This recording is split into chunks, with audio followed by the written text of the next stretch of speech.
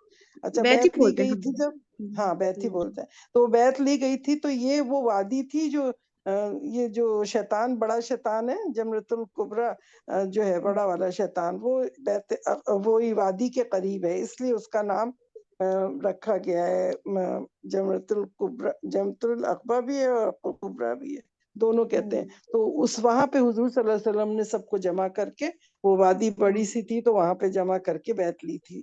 یہ آگے آئے گا کیسے کیسے جی بتائیں، اب ریڈ پڑھیں کرتے پڑھیں۔ ہیں۔ جی جی پڑھیے۔ ہم بتا چکے ہیں کہ نبوت کے 11ویں سال موسم حج میں یثرب کے 6 آدمیوں نے اسلام قبول کر لیا تھا، اور رسول اللہ صلی اللہ علیہ وسلم سے وعدہ کیا تھا کہ اپنی قوم میں جا کر آپ صلی اللہ علیہ وسلم کی رسالت کی تبلیغ کریں گے، یعنی مدینہ میں جا کے وہ اس کی تبلیغ کریں گے۔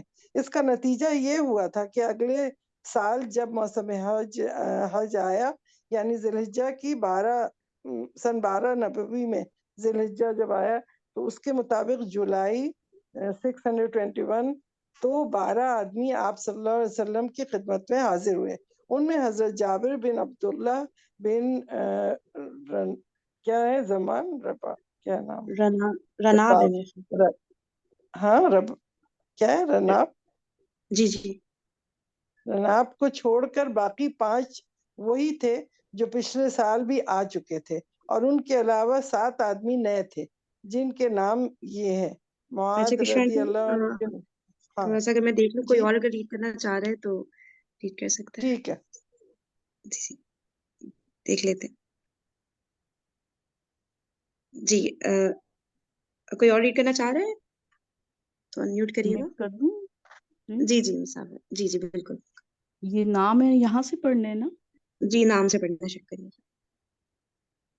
اچھا، جن کے نام یہ ہیں معاذ بن الحارث ابن عفرہ، یہ قبیلہ بنی النجار سے تھے، اور زکران بن عبد القیس، یہ قبیلہ بنی زریق۔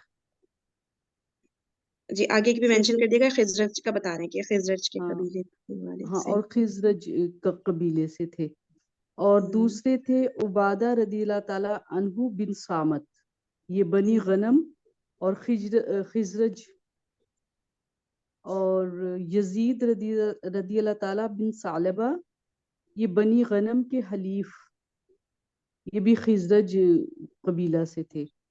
یہ خزرج یہودی قبیلہ تھا نا؟ مجھے اس بارے میں نہیں کسی کو پتہ ہے، اور سر ہاں خزرج۔ پہلے ہاں جی ہاں جی، پہلے تو یہودی تھے نا یہ ساری، یہودی تھے اچھا مدینے کے، ہاں مدینے کے یہودی قبیلہ تھے، یہ دونوں قبیلے اوس اور اوس اور خزرج خزرج۔ جی دونوں؟ جی، اوس اور خزرج۔ اچھا او صحیح صحیح۔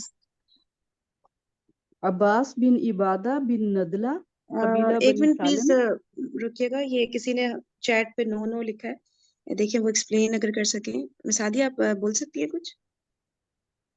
یہ دونوں یہود نہیں تھے؟ السلام وہ علیکم۔ کہہ رہی ہے۔ السلام علیکم۔ جی جی وعلیکم السلام، جی بتائیے گا۔ یہ جو 2 قبیلے تھے یہ مدینہ کے قبیلے تھے، جو ہوں 2 قبیلے جو 3 قبیلے دوسرے تھے وہ بنی نذیر اور اس طرح جو تھے وہ 3 قبیلے اور تھے جو کہ مدینہ سے باہر تھے، وہ یہودی قبیلے ہوں تھے، وہ یہودی گروپ تھے، وہ 3 یہ جو تھے یہ ٹھیک مدینہ میں رہتے تھے اور ان کی آپس میں کافی لڑائی ہوتی تھی، تو اس کے اوپر یا تو یہ مدینہ کے اندر ہوتے تھے، یہ they were not یہودی they were not Jewish۔ ہاں اچھا وہ کچھ بتا بھی رہے تھے نا ابھی ہم نے جو ذکر کیا تھا پہلے کہ وہ اوس اور خزرج کے کون سا قبیلہ آیا تھا تو وہ لوگ یہودیوں کے ساتھ بیٹھتے تھے یہ کہا گیا تھا، تو یہ جو مسعودیہ جو بات کہہ رہی ہیں ہے اچھا ان کا ہاں صحیح ہے، اور یہ ان نا کا ہے نا کیا ریلیجن کیا تھا، ان کا دین کیا تھا؟ ان کا ریلیجن یہ لوگ مشرکین تھے، اور بیسکلی ہوتا یہ تھا اچھا کہ میں تھوڑا سا اگر کانٹیکسٹ ایڈ کر دوں یہودیوں کے اوپر جو پیچھے ڈسکس ہو رہا تھا وہ یہ ہے کہ صحیح ہے، یہ یعنی خزرج اور جب اوس جو ہے یہ دونوں مشرکین میں سے تھے اور ان کے حریف تھے ان کے۔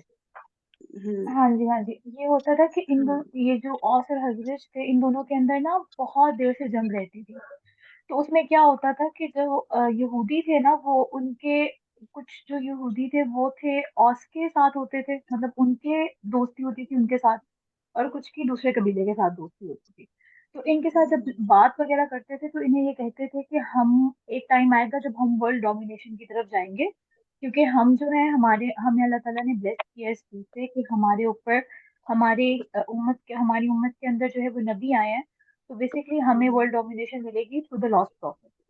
تو یہ بات جو تھی یہ بار بار ریپیٹیڈلی کرتے تھے، اور اسی لیے یہ جو مشرکین تھے ان کو پتا تھا they knew about the last profit کہ ایک لاسٹ پروفٹ آئے گا، لیکن انہیں یہ نہیں پتا تھا کہ وہ بنی اسماعیل میں سے آئے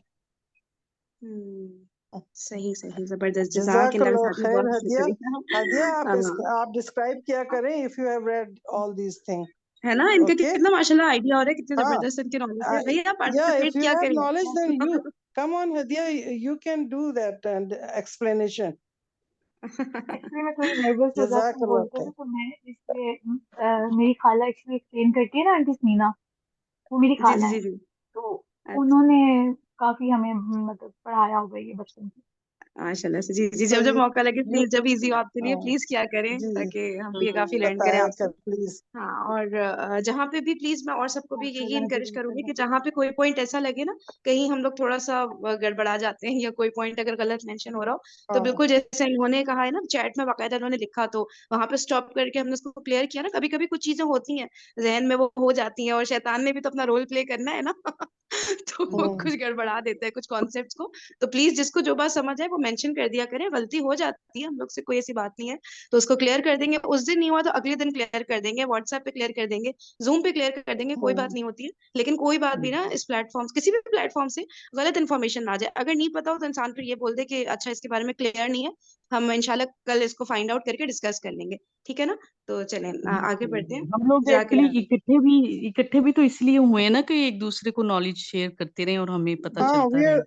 we are learning from each other نا، ہم لوگ کو بالکل ابھی بالکل اتنا کوئی یہاں پہ کوئی عالم نہیں بیٹھا ہوا ہے اور ہم لوگ بالکل سب جاہل ہی ہیں، بس ہم لوگ سب اسٹوڈنٹ ہیں، اسٹوڈنٹ فرام آل اپنا پڑھ رہے ہیں، طالب علم ہے، سیکھ رہے ہیں ایک دوسرے اسٹوڈنٹ سے۔ ہیں اور سو آخری سانس تک اسٹوڈنٹ ہی رہیں گے، واقعی میں اس چیز کو انسان نہیں ظاہر چینج سی کرے گا، بات ہے، بالکل تو لرن کر۔ اس ہمیں لیے ایک صابرہ آپ نے دوسرے کو بہت بتانا، اور اللہ تعالیٰ ہم سب کو جنت الفردوس میں جمع کرے اپنے عرش کے سائے تلے، جس طرح دنیا میں ہم لوگ آج یہاں جمع ہو آمین کے اللہ ثم کے آمین۔ چیزوں کو سن رہے ہیں، پڑھ رہے ہیں، سمجھ رہے اور ہیں۔ صابرہ آپ نے وہ بات بہت اچھا یہ پوائنٹ ریز کیا، صابرہ اچھا ہوا تاکہ ہمیں کلیئر ہو نا، یہ ساری باتیں ضروری ہیں نا کہ یہودی کون بالکل تھے، بالکل پھر مشرکین کون تھے، بالکل کون کس کوئی بھی کیٹیگری میں داخل خاموش تھے۔ نہیں رہے، ذرا بھی ہوں غلطی کہیں ایک لفظ کی بھی آئے تو پلیز آگے بڑھ کے فوراً اسے اسٹاپ کریں اور بتائیں، کیونکہ ہم لوگ سے غلطی ہوئی، وی آر سوری، لیکن آپ ضرور بتائیں۔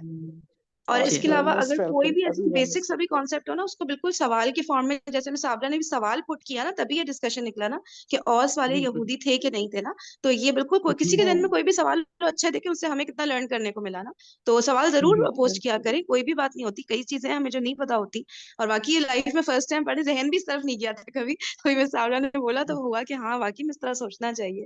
چلیں جزاک اللہ، آگے بڑھتے ہیں، آپ نام پڑھ لیجیے۔ جی وعدہ جی کچھ وعدہ جی رضی سوری، یہی بات میں دوبارہ وہی کرنا چاہ رہی ہوں کہ یہ جو یہود تھے اس ٹائم بھی ان کا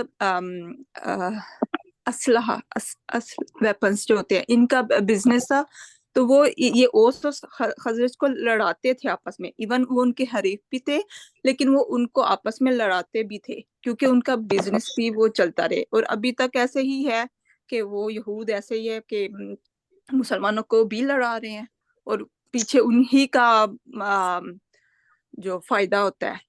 تو یہ اوس و خزرج کو یہ سالوں سال یہ لائک 100 years ان کی وار چلی تھی اور نسلیں ختم ہو گئی تھی. یعنی کہ وہ وار ہے، وار میں کسی کا کوئی ختم ہو گیا، کسی کا کوئی، نسلوں کی نسلیں ختم ہو، لیکن یہ اس وار کو ٹھنڈا ہونے بھی نہیں تھے دیتے یہود جو تھے نا. اور بعد میں نبی پاک صلی اللہ علیہ وسلم جب آئے، وہ آگے ہم انشاءاللہ ہم پڑھیں گے، وہ اس وار کو ختم کیا گیا، لیکن وہ پھر بھڑکاتے تھے اس وار کو. انشاءاللہ وہ بھی پڑھیں گے کہ نبی پاک صلی اللہ علیہ وسلم کے سامنے انہوں نے اگین اس وار کو بھڑکانا چاہا ہے نا. تو یہ یہود ہی ایون وہ ہاں جی، ساتھ ہاں بھی جی. اور دیتے اس تھے کے لیکن پھر وہ اس بھڑکاتے کے بھی اوپر تھے. پھر ایک آیت بھی نازل ہوئی یہ تھی، ڈیوائڈ اینڈ رول. نازل ہوئی تھی. اور انہوں نے جو ہے وہ اس ٹائم پہ جب یہ سب مسلمان ہو گئے تھے اور پھر حضرت کے قبیلے جب مسلمان ہو گئے تھے، تو اس ٹائم پہ بھی انہوں نے یہ جو یہودی ایک بندہ تھا وہ آیا اور اس نے آ کر یہ بات ان کو یاد دلانے کی کوشش کی تھی، جس کے اوپر وہ سب نے تلواریں نکالی. تو بہت وہ جو ہے وہ ایک ہارٹ رینچنگ سا واقعہ ہے جو کہ آگے انشاءاللہ آئے گا. باقی یہ ہے کہ میں ایک پچھلے ویڈیو دیکھتی تھی جس میں ڈاکٹر اسقار احمد نے بہت اچھے سے ہسٹری ایکسپلین کی ہوئی ہے جیوز کی. تو میں اس کا لنک شیئر کر سکتی ہوں گروپ میں اگر آپ لوگ دیکھنا چاہیں. تھوڑی سی 1-1.5 گھنٹے کی ویڈیو ہے بٹ بہت ضرور، ڈیٹیل کے اندر ہے. بالکل ضرور اچھا اس کو دیکھنی بھیجیں چاہیے. آپ. چلیں جزاک اللہ. جی آپ نام پڑھی تھی نا، عبادہ، ریڈ کریے. ہاں، 3rd نمبر پہ ہیں عبادہ رضی اللہ تعالیٰ بن سامت بنی غنم، اور پھر ہیں یزید رضی اللہ تعالیٰ عنہ بن ثعلبہ بنی غنم کے حلیف، اور عباس رضی اللہ تعالیٰ بن عبادہ بن ندلہ قبیلہ بنی سالم سے، اور ابو الحشم بن الحیان بن عبد الاشہل اس سے، عویم رضی اللہ تعالیٰ بن سعدہ بنی عمرو بن عوف سے. یہاں پہ سب کو لکھا ہوا ہے قبیلہ بنی نجار، بنی زریق اور یہ سب، اور پھر بعد میں یہ خزرج جو مینشن اوس ہے کیا تو ہے. یہ کیا کہلاتے ہیں؟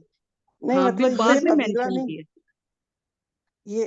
یہ قبیلہ بنی نجار جو لکھا نا، اور پھر یہ آپ کے خزرج سے بریکٹ بلانگ میں کرتے ہوں گے، ہاں کچھ اور سے بلانگ کرتے خزرج تھے، کو کچھ خزرج. خزرج اور اوس کیا تھا؟ یہ قبیلہ یا جگہ ہے؟ یہ میرے خیال سے دونوں مین قبیلے تھے نا، اور ان کی سب ڈویژنز ہیں میرے خیال سے، یہ جو اور چھوٹے چھوٹے قبیلے ان میں بننے رہتے ہوں گے آئی گیس. قبیلے اس کو چلے فائنڈ آؤٹ کر اچھا کے کرشنا جی، وہ اصل میں ٹائم ہاں بالکل سیشن کا نا چند ٹھیک ہے. سیکنڈز رہ گئے ہیں، تو کل انشاءاللہ ڈسکس کرتے آج ہیں، ٹھیک ہے نا. آج چلیں کافی زیادہ بھی ہو گیا ماشاء اللہ. جی، بڑا مزہ ہے ماشاء اللہ. چلے سبحانک اللہم و بحمدک، نشہد ان لا الہ الا انت، نستغفرک و نتوب الیک. السلام علیکم و رحمۃ اللہ وبرکاتہ. وعلیکم وعلیکم السلام ورحمۃ اللہ.